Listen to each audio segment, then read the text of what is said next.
welcome everyone to another episode of the Adeptus podcast. My name is DK Diamantes. My co-host is Bricky. We're going to be learning about some really weird Warhammer 40k stuff today. But before we do, if you enjoyed today's episode, head on over to patreon.com/AdeptusRidiculous and consider supporting your favorite ridiculous podcast. You get access to the Discord, bloopers if they happen, the new Scola comic, which has a new chapter out, and of course the HD posters at the $15 tier. We're really close to our goal. We're at like 16k of 17. Check it out. Patreon.com/AdeptusRidiculous for all of your supporting the best podcast on Earth, I guess. Anyway, Bricky, Stuff. Hi, I'm Stuff. I'm doing stuff. Yes, merch, go to orchidate.com. We have a new poster for sale. It's a new poster. I didn't choose to make this one. It is for sale. There's 100. It's on the screen. Tell them what it is, DK. It's 1,000 Suns Femboy. I'm gonna buy the entire stock. That's enough of that. There's 100 for sale. There it is. Look in the description. There's the stuff. I'm gonna play the ad we have for this episode now. DK doesn't know this is a Genestealer Cult episode, but I always wondered, right? Like, Genestealer Cults are always bald, but I wonder, do they have hair elsewhere? And if they did, do they have our fantastic sponsor, Manscaped? This episode is brought to you by Manscaped, the wonderful product used for male grooming and all the important things you need below the belt. In particular, the Manscaped Performance Package, the ultimate in grooming all of the family jewels. To show you what comes in said package that I already took everything out of, you have, of course, the Manscaped Lawnmower 4.0, the Weed Whacker ear and nose trimmer. By the way, you really use this stuff because people don't trim their nose, and when you notice it, ooh. The special Crop Preserver, also known as Ball Deodorant, the Crop Reviver, aka Ball Toner, and a pair of boxer briefs and travel bag. You might be wondering where those briefs are. The two of these things overall are excellently water resistant. They do not cause any kinds of nicks or issues. They have a decently solid battery life, and overall, I genuinely use these products. Like, you know what they're for. And if you would like to join the other 6 million men, 12 million balls, you may go ahead and use the code ADRIC down in the checkout for 20% off and free worldwide shipping. So manscaped.com, 20% off, code ADRIC, free worldwide shipping, and thank you very much for sponsoring this video. I will now attempt to shave a Genestealer Cult's lower area. We will see how this goes. And we're back. Yes, yeah, keep I laughing. like the transition. I love that the transition into that was just. The ads, I am very respectful to all of our sponsors. However, the thing before us is a whole other world to discuss. Yeah, the wonderful posters, right? The posters. It's a 1,000 Suns poster. How can you? All this dust, my guy. What do you mean, how can I? Like, you know why I can. Because anger and sadness. Anger. No, you got that wrong. Yeah. Lorgar. Oh, right. Anger. Oh, okay. Holy shit. Fucking Lois from Family Guy. Peter. God. I can't believe you've done this. Lol. Lamau. You know, Karn the Betrayer really was a Lol Lamau kind of guy. He sure was. I can't believe we forgot to talk about that. That part in the beginning of the book when he like goes to the Ultramarine Rhino and he's like, knock, knock. Anyway, are you ready, my friend, for your cloth? I'm never really ready for this, but sure, I'm ready to look stupid, and let's let it rip. All right, we're ready. Let it rip, Digimon. Pokemon. Duel Masters. Yes, we could unite the paupers and the scribes. What the fuck is that word? Factotums? That's a weird one. And the hab workers, easily enough. They too have their uses. But an uprising recruited from those with ready access to military-grade weaponry, that will triumph far more easily than one recruited from the common folk. Keep your toothless herd, the blessed union of gun, claw, and merciless intent is a force to be truly feared. Brigadier Primus Lenz von Vanderschutz. Wow. That's Vlanderschloop? Wow, dude. Apologize to our German fans right now who are already cringing due to my pronunciation. Oh, well, I don't know what to tell them. Boy, I'm not entirely sure what this is. It sounds like they want an uprising, but they don't want an uprising of losers. Like, because at first I was like, oh, maybe this is like Underhive stuff, you know? Because they could like uprise and they've got their little factions and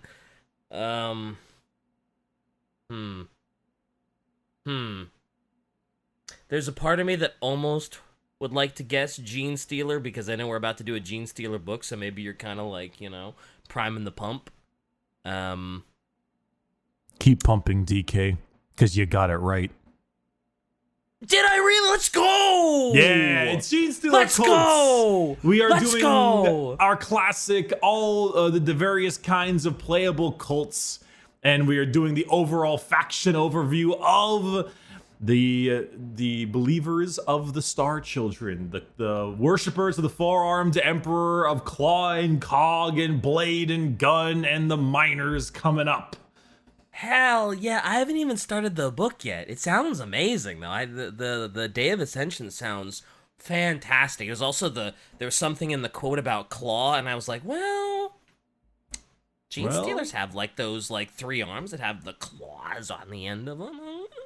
Yeah, you know, the Inspector Gadget villain, you know, the Claw. Dr. Claw. Oh, my bad. Did you ever watch the live action movie? Oh god, no. I don't think I even realized there was a live action movie. Oh god, back in the day when Hollywood Video and Blockbuster were right next to me, we would rent the Inspector Gadget live action film, and I think it's fucking awful, but we rented that so many times as kids. So many times. Oh, Shy's got the GIF. Let's go. The Claw. Oh no, what is this? It's the Claw. Jeez, that looks terrible. I hate specifically remember a point when he extended his arm out in an attempt to meditate, and he improperly did it and crushed some poor guru's balls. I remember that being a part of the film. Wow. All right. Inspector Gadget is a ball buster. Got it. Cool. Yep, absolutely. This is the more important part of the Genestealer cult thing. Yeah, that's Matthew Broderick's Gadget too. Matthew Broderick is Matthew Broderick. Like, what is going on? What happened to your career? Hey, I didn't make good decisions as a child. All right, it's fine. Look where it got me. All right, Genestealer Cults. Genestealer Cult. The Genestealer Cults. We are discussing the classic thing we normally do for those who are uninitiated from the viewers. We like to discuss nice little overviews of the main playable cults that you can play in-game. Because it is very fun to pick the ones, well, there are some, I mean, there's plenty that are not in the game. It's fun to talk about the ones that are. So if you were ever considering getting yourself a Genestealer Cult army, you might know what you wanted to build them as just because you're like, hey, they sound really cool. Hell yeah, let's do it. I'm ready for it. All right, I'm here for it, as they say in the business. We have a grand total of 6 cults this time around. We have the Cult of the Four-Armed Emperor, the Hive Cult, the Bladed Cog, the Rusted Claw, the Pauper Princes, and the Twisted Helix. Let's go, Twisted Helix. I remember them. Let's go. Yeah, they're my personal favorites as well, but we'll get to them eventually. So starting off, we have the Cult of the Four-Armed Emperor, which is sounds really cool. Just a lovely name, right? Just a lovely name. Also, they each and every one of them have a banner of some kind, and they all look dope as shit. They just... I love the actual forearm sort of like deity on that one. Yeah. Ooh, that's really, really cool. Is the four-armed emperor, that's a what is it, like an overlord or something? The word would be Patriarch. Patriarch, that's right, because that was in the... Was it in the Kane book that they had to fight an overlord? Yes, the Patriarch got all confuzzled because of good old Jürgen. Jürgen, yep. Oh, Jürgen. Yeah. Oh, Jürgen, because Jürgen was a blank and stuff. So I do believe that the Cult of the Four-Armed Emperor is your classic cult. They are the poster boy of cults, the ones that you see in the boxes a lot, kind of like Ultramarines, kind of like Black Legion, etc., etc. They are your classic and most widespread cult in the galaxy. They are all about subterranean assault. They're very cunning. They're very patient. They are your classic style of Genestealer cult. They are all about the uprising, and as you'll often see, it is, as you'll often see with a lot of the history of these cults, almost every single cult is some combination of, yes, Genestealer influence, but also hatred of the Imperium, or the Imperium fucking them over in some way, that it's the reason they became so widespread. Like, if the regular Imperial citizen had a good life, these cults might not get as far as they do. Because it's not... Oh, yeah, I guess that makes sense, yeah. Very often, the people who join these cults, all the cults, don't join because of Genestealer cult influence. They join because of lots of rebel reasons. You know, they want a better life. They right. Sometimes things like the Genestealer cults utilize kidnapping and blackmail a ton. Ooh. They have assassination. Sometimes they just like to rile things up. They like to, they kidnap the daughter of like a governor, and the governor freaks out, and it leads to better working conditions for other people, and then people join the cults. Yeah, when I think about the Genestealer cult, I hadn't thought about people like willingly joining the Genestealer cult because of like rebellious reasons, because like the Imperium is awful and the Imperium treats its citizenry awful, and of course I want to rebel. These guys don't give a shit about me. I'm less than a speck on the map to them, so it's like, of course I want to join the uprising. Of course I'll join the Genestealers. Also, how often do people know that the rebellion they're joining is Genestealer? Like, do they realize that they're about to side with the Tyranids? Never. Basically never. Okay. Gotcha. Okay. There's still the underhanded scheming. Yeah. I was like, why would people, is the Imperium so bad that they'd be willing to join with the Tyranids? And it's like, oh, right, they just straight up don't know. Yeah, almost never. I say almost, but almost never. Because it's more of like, this cult is created because I remember in the Genestealer Cult episode, we talked about the various levels of a Genestealer and how like some look almost just nearly perfectly human, some are just slightly discolored. Yeah. And so those are the ones that are obviously on the surface recruiting, talking, and operating as spies and assassins and something. Yeah. The three-armed ones aren't out doing recruiting because, hey, what's with the third arm, buddy? Yeah. But often there's so many weird mutants and human qualities anyway. Like a third arm is barely even that surprising for some Hive worlds. That's true, because who knows how many of the regular citizenry even know what most of the Xenos look like? Like, they might know that they exist, but it's not like they've ever seen one. Yeah, Tyranids are often not that known from the general populace besides, like, the Guard. And even then, like, Genestealer cults don't even necessarily know much about Tyranids in general. They know that there is the great gods coming to save them. They don't know what they are, The Patriarch might be there, because remember they get like their mind detached before they get thrown in the goop. That's right. They don't know either. That's true. I forgot that. Yeah, because like you said, once they get their minds detached as they're falling into the soup, and it's like ruh-roh, Raggy. Oh, ruck you, Raggy. I don't like that. I don't like that one bit. Yo, oh my god, wait, you see that image that should I post it up top a little bit with the Genestealer cults on the tank? That's the mystery mobile. But the Genestealer cult mystery mobile. And it's like, oh, Raggy. The Imperium is being a bunch of rocking idiots. Like Zoink Scoob. Yep. Like sowing Scoob, death to the four-armed emperor, or that's the emperor. Anywho, that's the fan art idea for everybody. Is we need 40K Scooby Doo crossover. I want like a Genestealer cult, like, and they're all the people are just dudes with like the bag over their head, and like, let's see who you really are. All right. Anywho, so the Cult of the Four-Armed Emperor, again the most widespread. I believe they were the first to be found. That I'm like 60% sure on that one. They were the first ones to ever be found by the Imperium.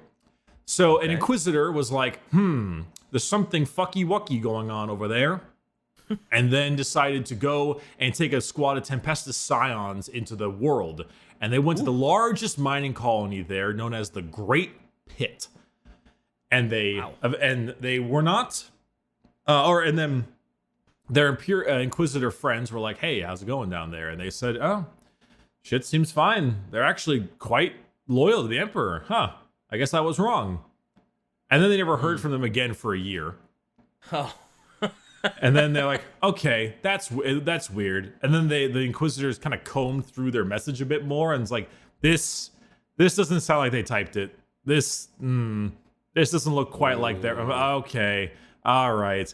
So then they've sent a kill team of 5 Death Watch Space Marines down in there to investigate. Ooh. And you know, that is a kill team. Yeah, they're going for it. And they never came back. Oh, wow. The Death Watch kill team got wrecked by the Genestealer Cult? 5 Well, I guess there's probably a ton of Genestealer Cult, like, you know. What are they gonna do? You're basically... They're 5 Death Watch against, like, what, hundreds of thousands of Genestealer Cult? Like, good luck. You're basically fighting a hive city. Billions. Yeah. You know, like, even they can't deal with them. So eventually I was like, all right, screw this. So they took a Death Watch chaplain, this guy named Orton Cassius of the Ultramarines. Ultramarines, but turned Death Watch, of course. Right. And he picked his own hand-picked team of Death Watch down there. And when they got in there, they were like, oh my god, these are all mutants. They're all horrifying. There's layer upon layer upon layer of these crazy purple people. They've got extra arms, and they're using mining drills and lasers and bombs against us. They never found the Inquisitor, but they did find his servo skull to learn some more info and stuff. Mm-hmm. And what they found out overall is that this world is this place called the Trist Dynasty. And the Trist or Trist, I don't quite know. But after they were able to escape, Cassius became this like obsessed Tyranid crazed madman. Like, he's like, oh my god, the Tyranids. Oh my god, they're trying to figure out what they've done. Because what's turned out is that the entire world, this Trist Dynasty, was an industrial workforce. But their industrial workforce people, like their miners, their slaves, etc., were really good at their job. Like they were full stop, extremely competent workers. The most competent, because they're Genestealer infected. Yeah. And they can be good at their stuff and not care. And so the various systems around them were like, damn, we need more of these guys. So they would export their workers to other areas and have them show off and be like, yeah, listen to these guys. Like, yeah, listen to us. And then more and more and more. And now that's one way to spread a cult. That's one way to spread the Genestealer virus. Sure, yeah. And now that Four-Armed Emperor cult is everywhere. Massive. It's all over the place. Damn. If there's anything that a regular planetary governor wants, if there's anything that like just the Hive City wants, it's really good miners, workers, and slaves that don't question anything, that are quiet, and like everything like that. So yep, that sounds about right in 40K, sure. Yeah, so they're everywhere. They're just everywhere. They're all over the place, and they're really good at their classic like industrial weapons and coming from the ground and that kind of stuff. They're your most classic type. So when so the one chaplain actually survives this planet, right? And he can actually get out and uh he becomes obsessed with the Tyranids, right? Yeah. Yeah. What is there a reason they didn't just virus bomb the fuck out of this planet? Because You know, he would come back and he's like, "Yep, it's infected. It is just billions of these xeno scumbag blood sucking sons of bitches. Let's just virus bomb exterminatus the shit out of it." there's a most likely a good chance that the reason he didn't is something to do with, my guess is, the sheer volume of resources that the Imperium wants from that planet. I mean, sure, but it seems like it's so infected that there's just no chance. And it's like one of those times when it's like, let's succumb the resources because we've pretty much lost them, and like cripple the Genestealer Cult, right? Well, yeah, you can't cripple the Genestealer Cult. They've already spread their influence to super, like, a huge amount of other systems. Oh, true. But that seems like it's kind of their main hub, right? Where they're sort of, well, I guess, yeah. Well, maybe not. How long has this been here is the real question. Also, they're having a bit of a hard time communicating through other people anyway because of the Fall Acadia and the break of the Rift. Oh, fair. Yeah. Yeah, that's kind of added a bit more of a difficulty in order to get the reinforcements they're looking for. So, Oh, so the Genestealer Cult doesn't come around until after the fall of Cadia? well, It this wasn't one hasn't around- been. This one is Oh, okay. aware of it after the Fall Acadia, so to speak. At least Okay. this one. Yeah, I But- guess I didn't realize the timeline of the Genestealer Cults.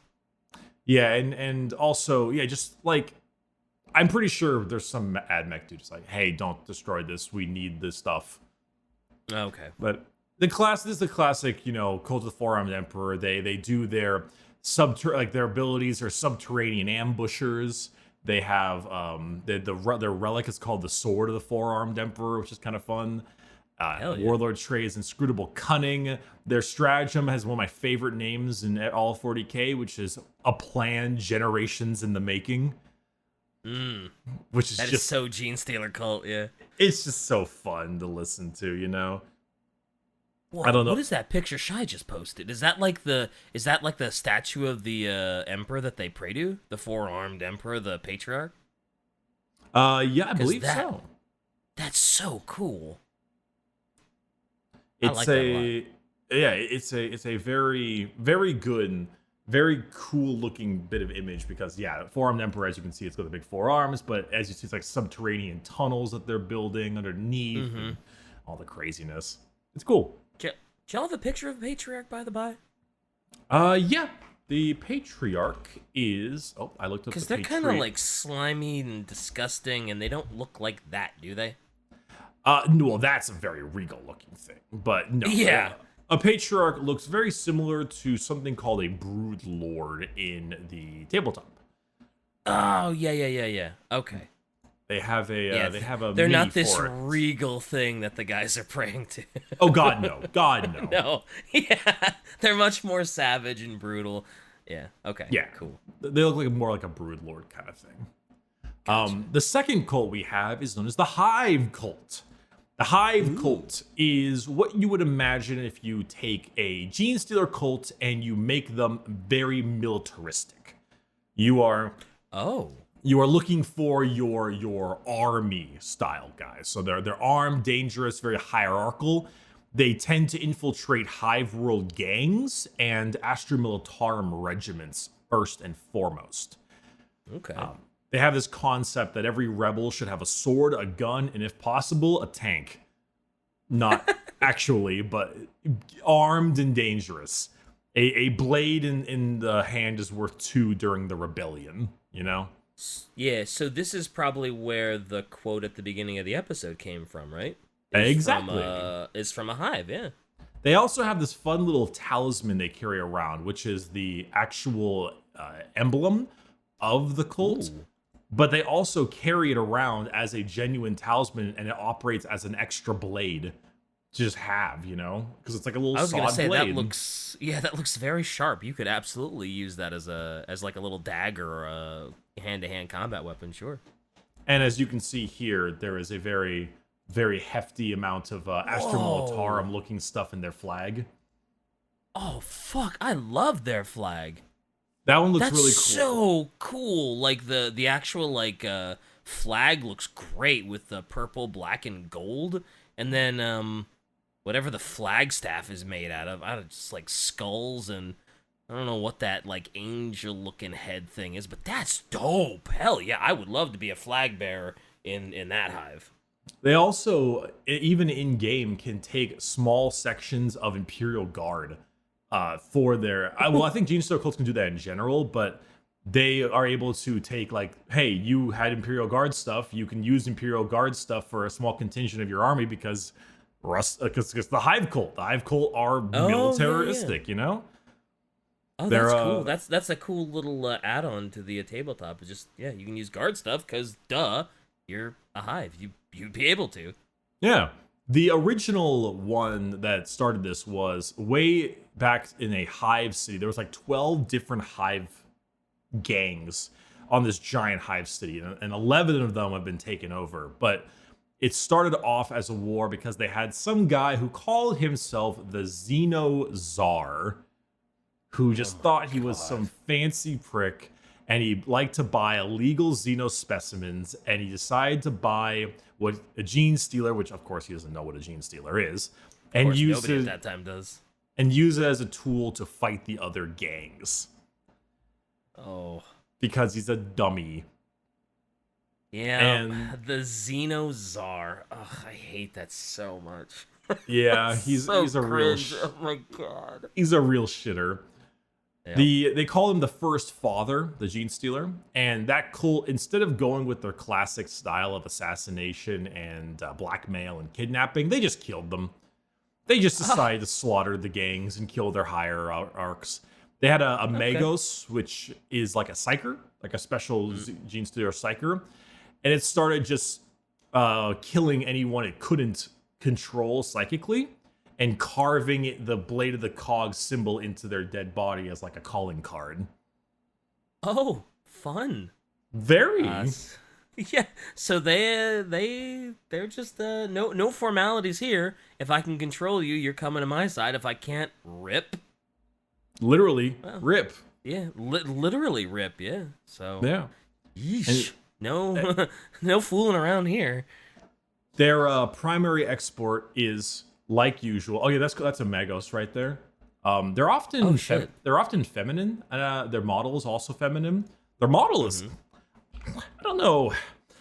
I don't know about this Mr. James Workshop. But their model's got some wide ass hips, and I don't know why they're doing that. I mean, why not? Hips don't lie, dude. Yeah, but they made it for the Genestealer Cults. Well, you know, look at that head. Look at that scrotum ass looking head. How else are you gonna properly recruit people without, some, little, you know what I mean? Look at the guy to the right on that image. He's like, please, mistress, with one single foot.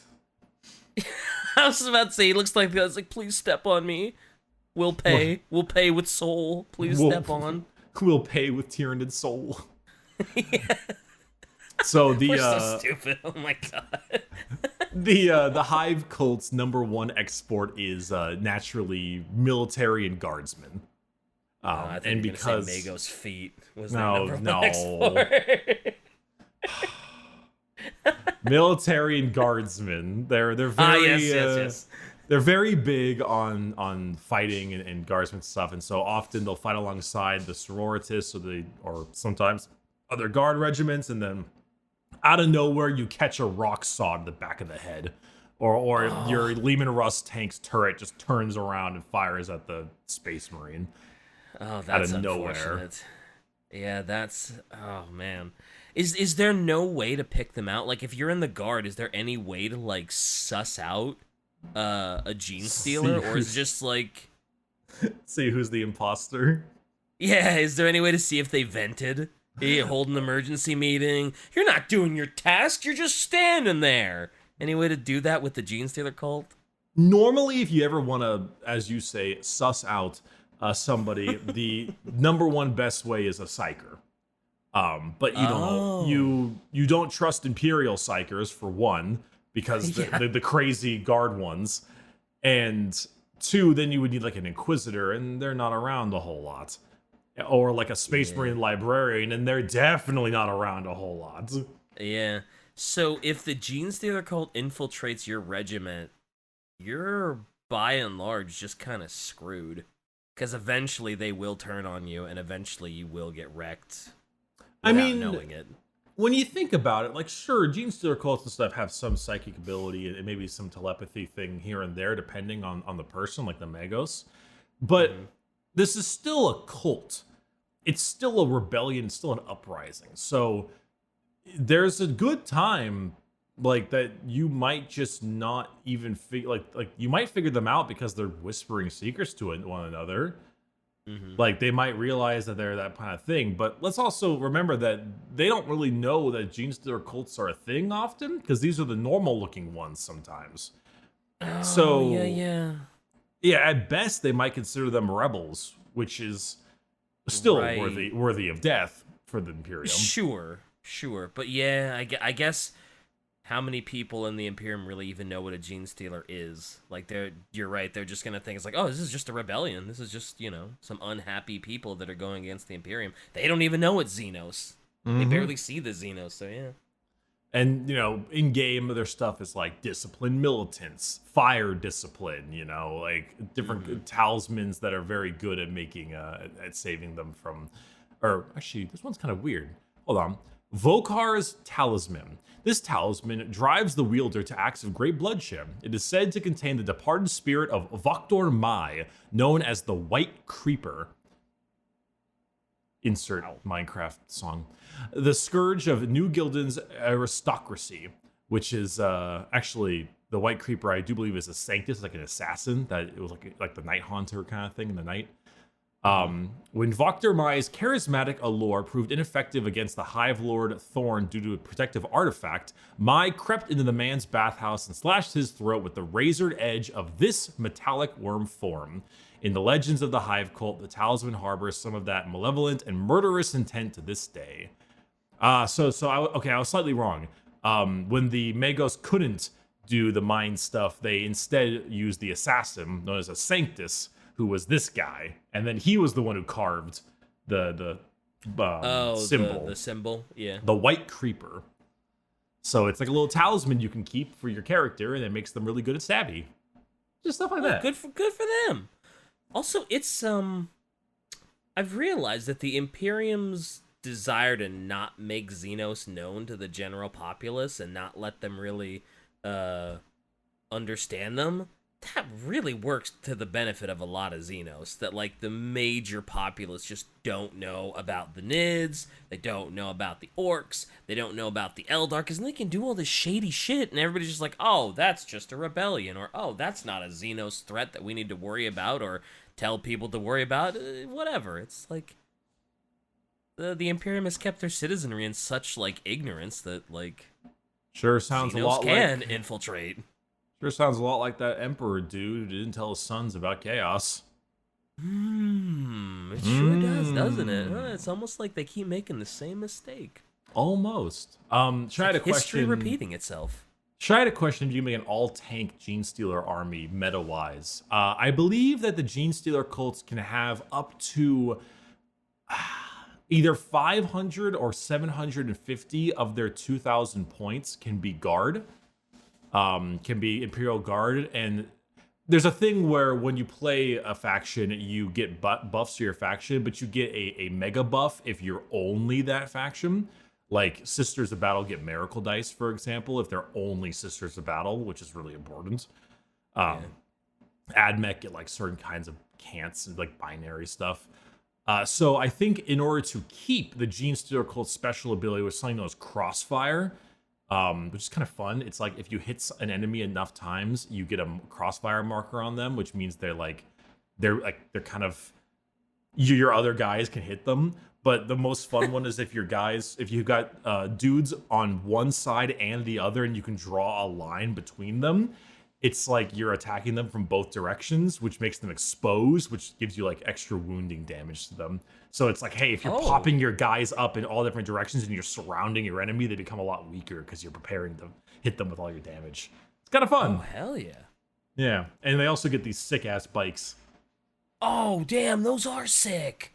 Yeah, they're very Mad Maxy. Oh, though, I mean, Shai, if you're asking, can you make like a bunch of Genestealer Cult tank stuff? Oh, totally. They run Ridge Runners and Atlan Jackals all the time, very heavily sometimes. But you can't do like full guard tank army. That's a different thing. Can you imagine how dope it would be if you were one of the 3-armed Genestealer cults and you rode on a bike? You'd have that one arm free to shoot people and not lose any maneuverability on the bike by taking a hand off to shoot someone. Yeah, it'd be pretty dope. So or if you were like if you were a Patriarch, you had 2 free arms. You could pump a shotgun while you were still. That damn. Yeah, you gotta do the Terminator thing. Have like the lever action shotty on the bike. Hell yeah! Oh, that'd be so sick. The next one we have is the Cult of the Bladed Cog. The Bladed Cog is exactly what you might assume. It is AdMech-y. And they also have a super dope looking banner as well. That is so AdMech. Oh my god. The Bladed Cog. That's so cool. Oh god.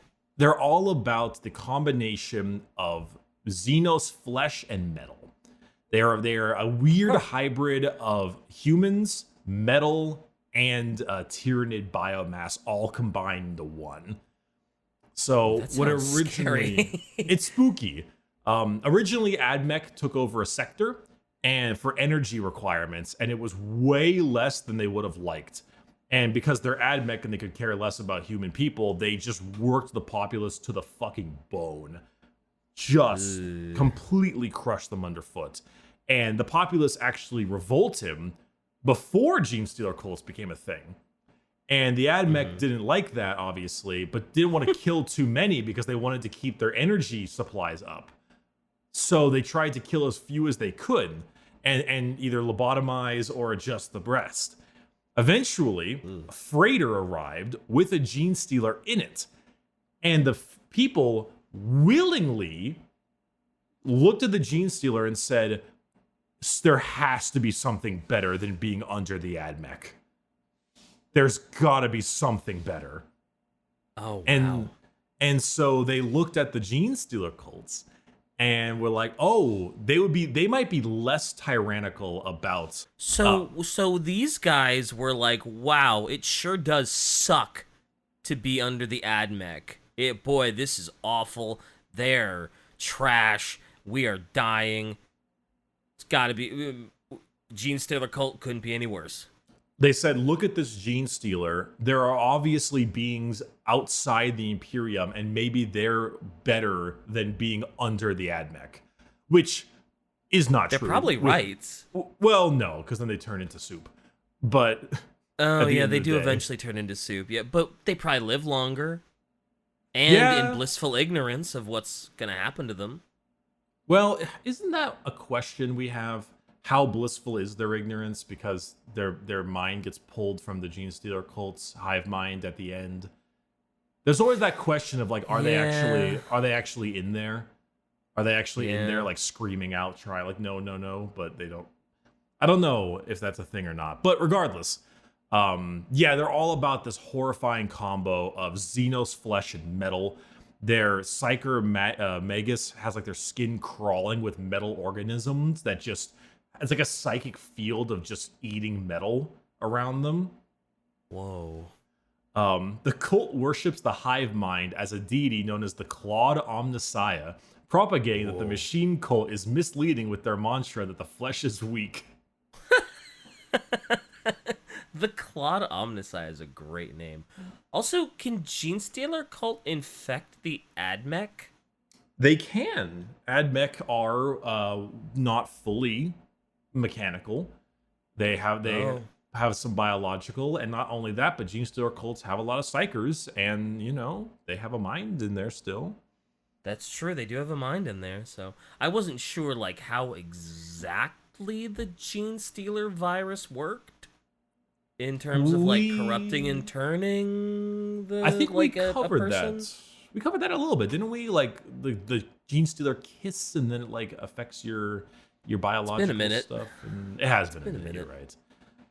Well, But I wasn't sure if it worked the same on the AdMech as it did on like a normal Humi. It probably doesn't. Fucking orc people, Humi. It probably doesn't, but it probably also has some kind of like. It has some level of like variance, but regardless, it still worked out for them at the end. Their abilities in game: xenoform bionics, cyborgized hybrids, brood volts. Oh yeah, every Genestealer Cult has a special psychic power too. They have one called Brood Volt Surge. It's kind of fun, things like that. Yeah, hell yeah, they sound cool. The next one we have is the Rusted Claw. These are the ones that are probably the easiest to describe and the simplest. We're talking nihilism, man. Like Nietzsche ain't got shit on this. Nietzsche ain't got shit on this. He doesn't know nothing. They are all about. Also, here's their banner, because the banner. Ooh, very cool banner. Very cool. Probably not the coolest one we've seen, but damn, you're right. All their banners are so slick. They are really slick. The idea of the Rusted Claws, they are full on nihilism and nomads. You're looking at your more feral style group. They believe that the material goods are unimportant, so much to the point where neither are their bodies, as they are just vessels to the aliens that they worship. That they are just their bodies are just part of the great plan of the star gods. That owning possessions is dumb, and for dumb heads. Okay. They're very nomadic. They're very tribal. They're constantly on the move.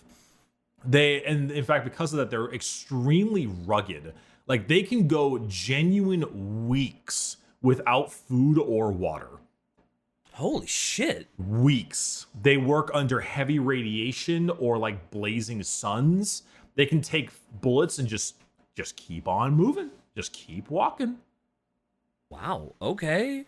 Mm-hmm. So really they would be very hard to stamp out. Like, if the Imperium was like, oh yeah, we need to get rid of these nomad Genestealers, it would be like impossible.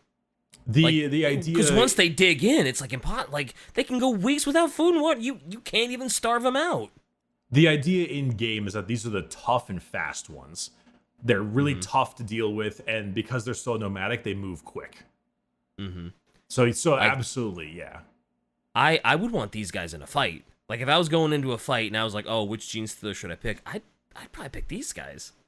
Yeah, it kind of makes sense with their uprising too, because where they started, they had a planet where the populace worked entirely underground, and those above the surface didn't give them an ounce, a crumb, a penny sliver, no money.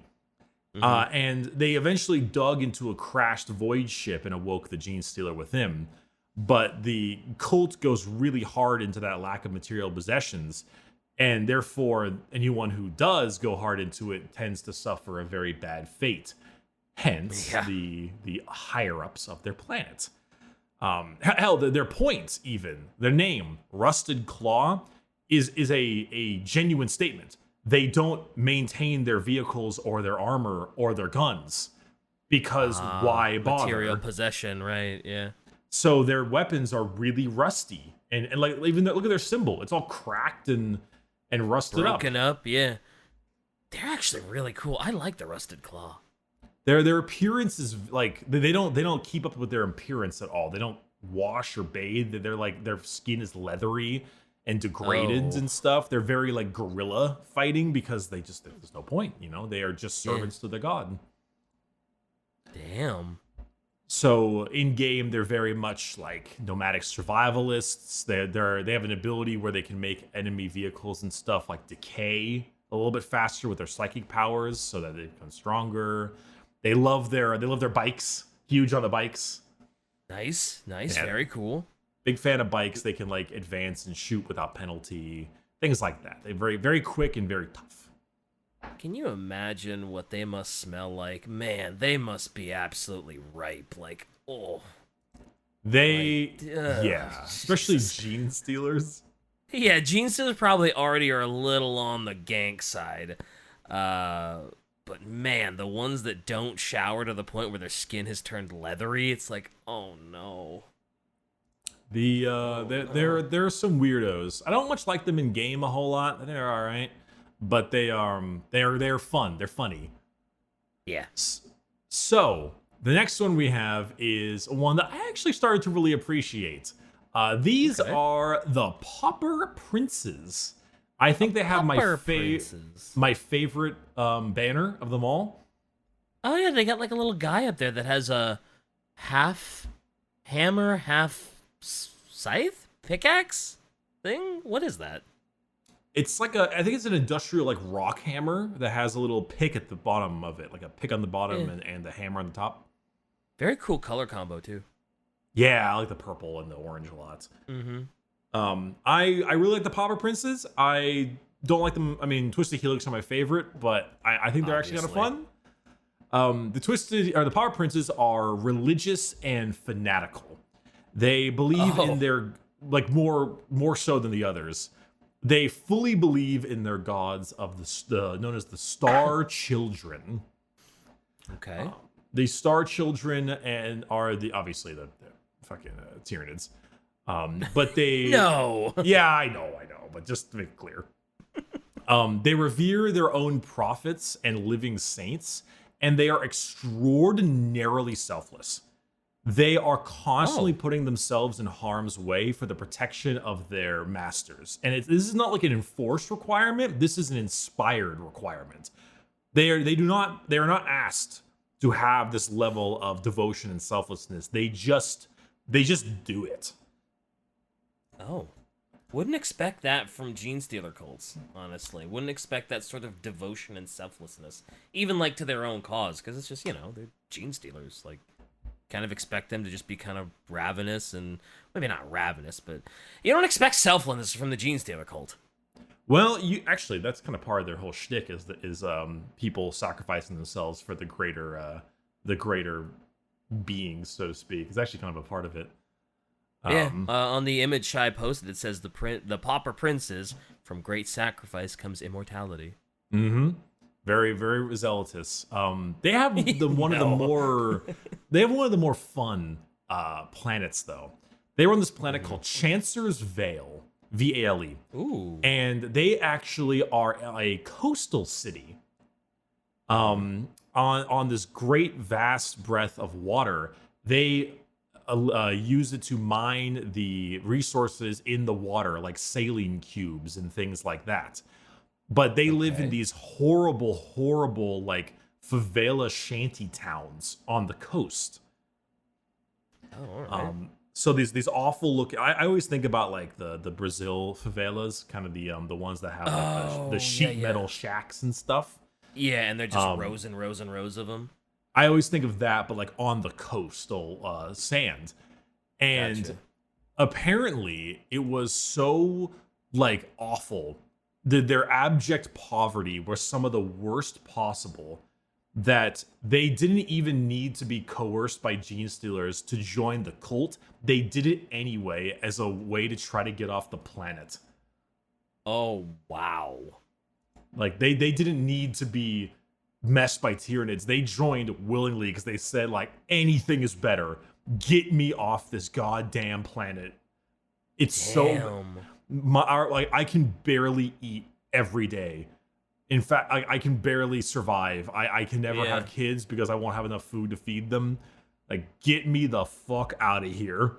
Yeah, like for them, like even if it's like, even if they were told that at the end of this, we're gonna release your brain and send you into the soup, they'd probably still go too. Like even if they knew the consequences, because it's like, well, I'm probably gonna die in here in abject poverty in the next month or the next year. At least if I'm with a Genestealer cult, I might go into the soup, but it's probably gonna be like, 60, 70 years down the line when I'm old and useless, so fuck it. Naturally, the Pure Strain Genestealer made its lair on like a barge they had. it just they were already there. It was easy pickings. Oh yeah. The interesting thing is that they eventually created these kind of demagogues. They had a Magos called Tendark, which was kind of their preacher, so to say, in this area of awful, awful abject poverty. And they would kind of preach and get more and more followers. And eventually, a rattling little Astra Militarum rattling took a sniper shot at their leader, and one of their abhumans, or at their Patriarch, actually, the big one. And Tendark, the Magus, whatever, dived in front of the Patriarch to take the bullet and died from it. And so very quickly afterwards, that rattling was ripped to shreds because, of course. Yeah, I bet he was. That was probably a horrible death for him. But that was kind of their like unthinking obedience, is that whenever a brood mind or a higher level person is under threat, they will just jump in the way of the bullet instantly, because self-sacrifice comes immortality and another way off this godforsaken planet.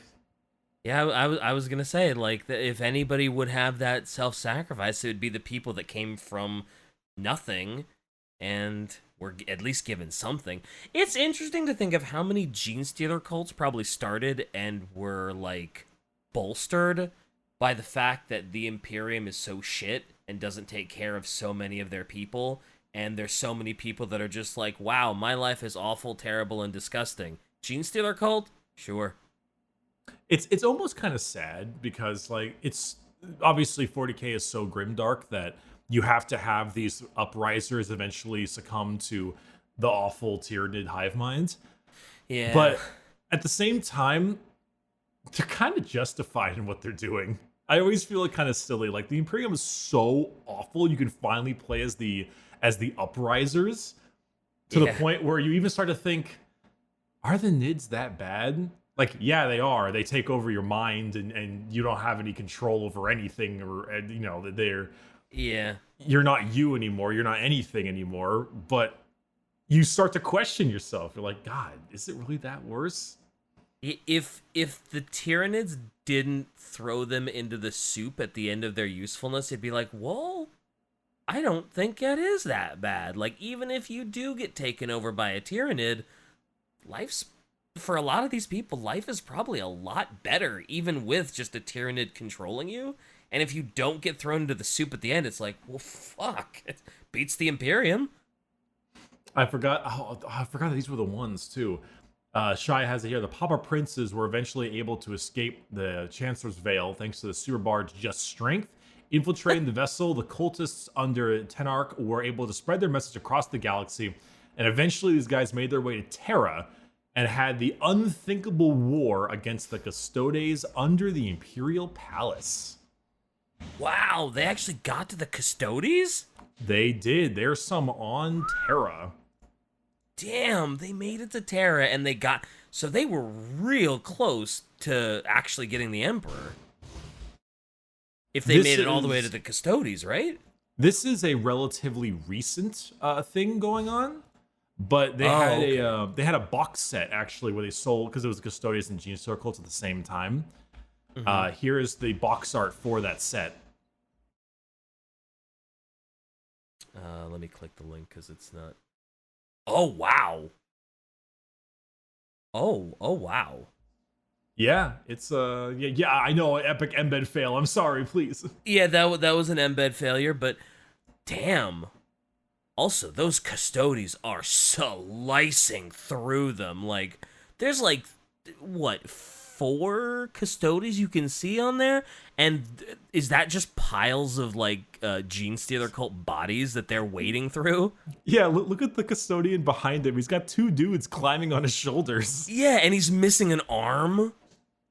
Is he? I think that's. I don't think he's missing an arm. I think that's that's his wrist-mounted gun. I think you can see some shots coming out of it. Oh! You're right. Yeah. It looked like there were entrails coming out of it. I guess that's just his cape or something, or it's the guts of the guy hanging onto his shoulder.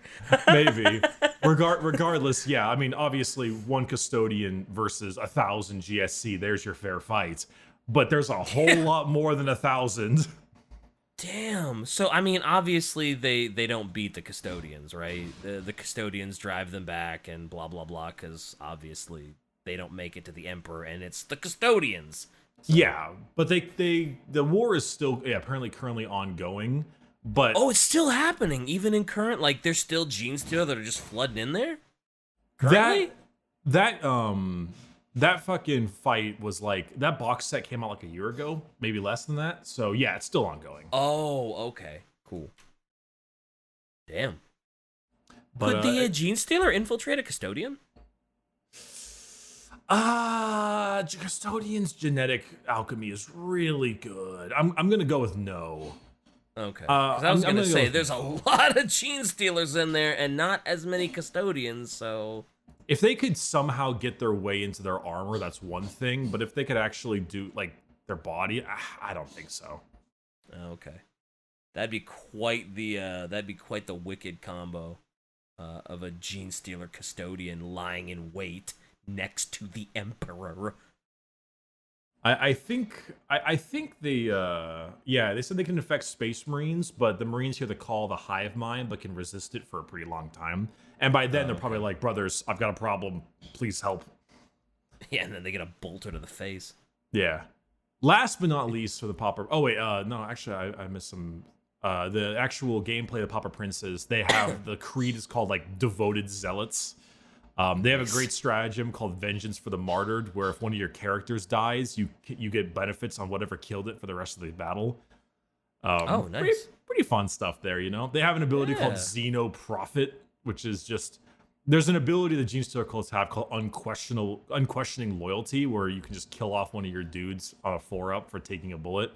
It lets them no longer need a 4-up, but you just get it automatically, because Lol Lamau jump in the front of the gun. Mm-hmm. Last but not least, we have the Twisted Helix. Yo, let's go, Twisted Helix! Let's go. Our boys! Quote, this is all perfectly normal. Your credit is good enough this time. Simply ingest the contents of one of the purple vials at dusk and one of the white vials at dawn. We guarantee you that within a week, you will feel like a new man. Oh my god. Wink, They're wink, so nudge, nudge. evil. Yeah. Wink, wink, nudge. Oh, yeah, sure. Don't worry. Your credit's great here. Just take the vial. You're good to go. Wink, wink. Wink, wink. So it's a shame that their banner is probably the most boring one, actually. Oh, I like it. I love the vials on the left and stuff. And I don't know, I think it's cool. nice, but the other ones are so much cooler. True. This one's a little bit more gross. Oh, yeah. So the Twisted Helix are a fun one. I think it's interesting because we talked a little bit about them before, but the way they do it is they corrupt medicine. Yep. And then they ship the medicine in medicine packs or food or different kinds of like dietary stuff, and they ship it to other systems, infecting people. The medicine packs and the healing supplies are given to like guard regiments. And then those are screwed up. But the interesting thing is not about that, which we already talked a bit about in the first Genestealer Cult episode. But the interesting thing is how it originally happened. So, the Twisted Helix were already a decent amount of biophages and Magos biologists with a bunch of mad geniuses, crazed Frankenstein, Dr. Frankenstein-looking dudes, questing for the perfect life form. So this is a whole planet, a whole system of medical mad doctors already before the Genestealer Cults. Oh boy. And what happened is the pure Tyranid came face to face with one of the mad scientists. And his narcotic mind was so, because he was already ingesting so much shit, was dulled to the psychic ability of the Genestealer. And so the Genestealer's aura didn't work on him. And so on instinct, the guy slammed the airlock shut and caught him in the airlock, and it was stuck in there. And he went around and looked through the glass into the airlock and stared at the Genestealer. And the Genestealer kind of just stared at him back. And he was like, huh, how interesting. So they tried to kill it. They decided to bathe it in radiation, poison gas, sonic destabilizers, acid, and nothing worked because Tyranid, you know? Of course, yeah. So they decided to resort to a hail of bullets, and they shot the shit out of it. That always works. It did. It killed it. And then, because of that, they were like, we're going to dissect it. Yeah, as crazy scientists, mad scientists would do. Sure. Mm-hmm.